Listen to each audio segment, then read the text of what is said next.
I was chatting with my friend Pavel this morning about the Sartre quote, "Hell is other people, heaven is also other people."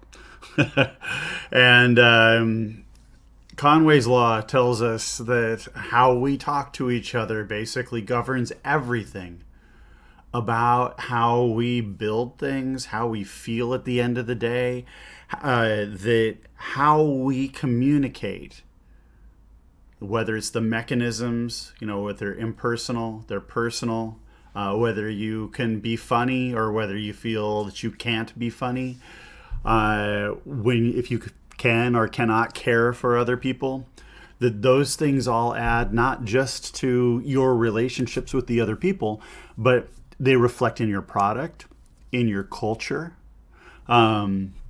You feel it in your head, you feel it in your toes, as Peter Gabriel said. And so, and then Bob Dylan says, you gotta serve somebody. And the thing is that we make our own heavens and we make our own hells. So we're literally creating the conditions by which we are either emancipated or subjugated, where we're able to actually act or we wait for people to tell us to act.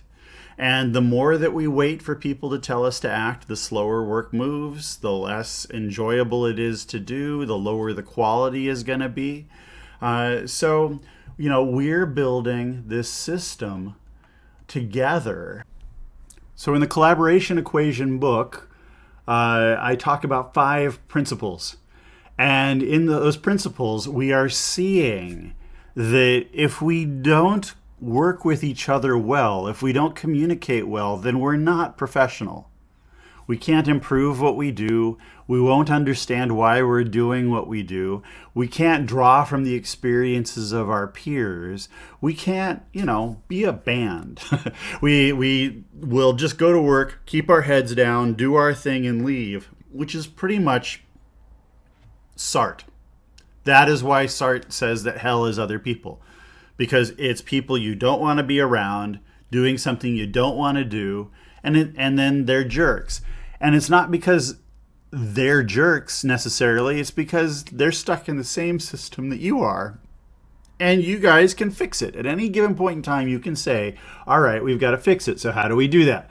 Well, we have 5 quick principles here. These aren't these 5 principles. You can come up with your own, but these are 5 quick principles to help you. And the first one is pay attention. So situational awareness. Do I know what's going on? All right. And if the answer to that is no, then you're going to have to look for the reasons why. Is it because people won't tell you things? It's because you're not asking? It's because there isn't a mechanism to give you those things? Why aren't you paying attention? The second part is to give a damn. So simply by asking those questions, you're starting to get on that roll of giving a damn. So you're actually valuing when other people in your group care and when you care about the outcome, the product, the customer, about each other. So do you care? Are you actively caring about what is going on? And why is that important? Because if you don't, then you're not a professional. Professionals care about the work that's happening around them. All right? Just straight up. You care about other people. You care about whether you're helping. Okay?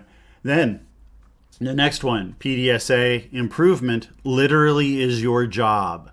So lots of times we're working with teams and they're like, I don't have time for that improvement task. It's like, no, that actually is your job.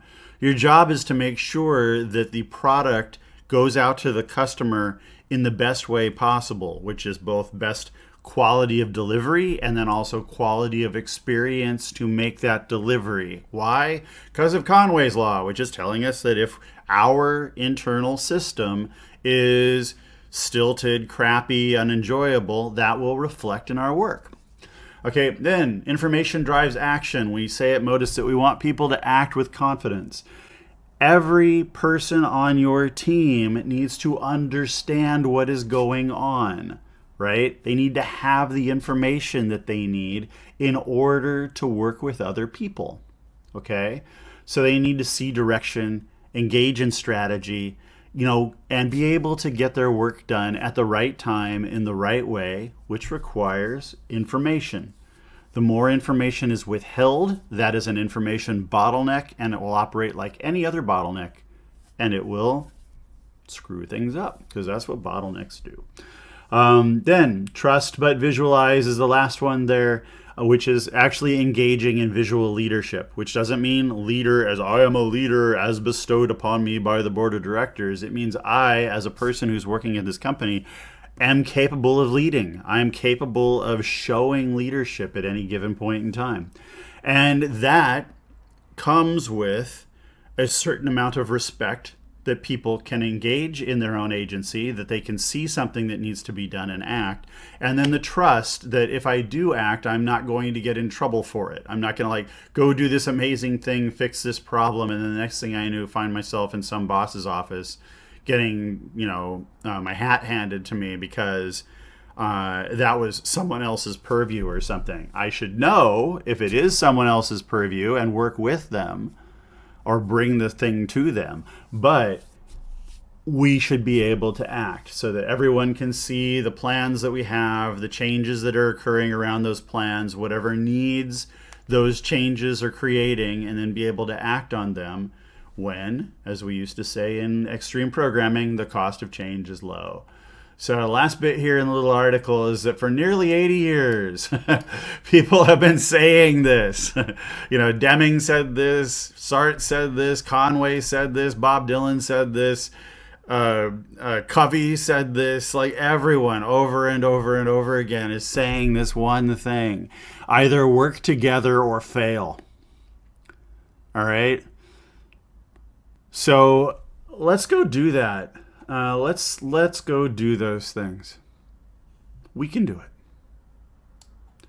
Oh, and of course, like and subscribe. I always forget to do these video-y things. Like and subscribe, everybody, and buy the Collaboration Equation book, or come talk to us, or leave comments below.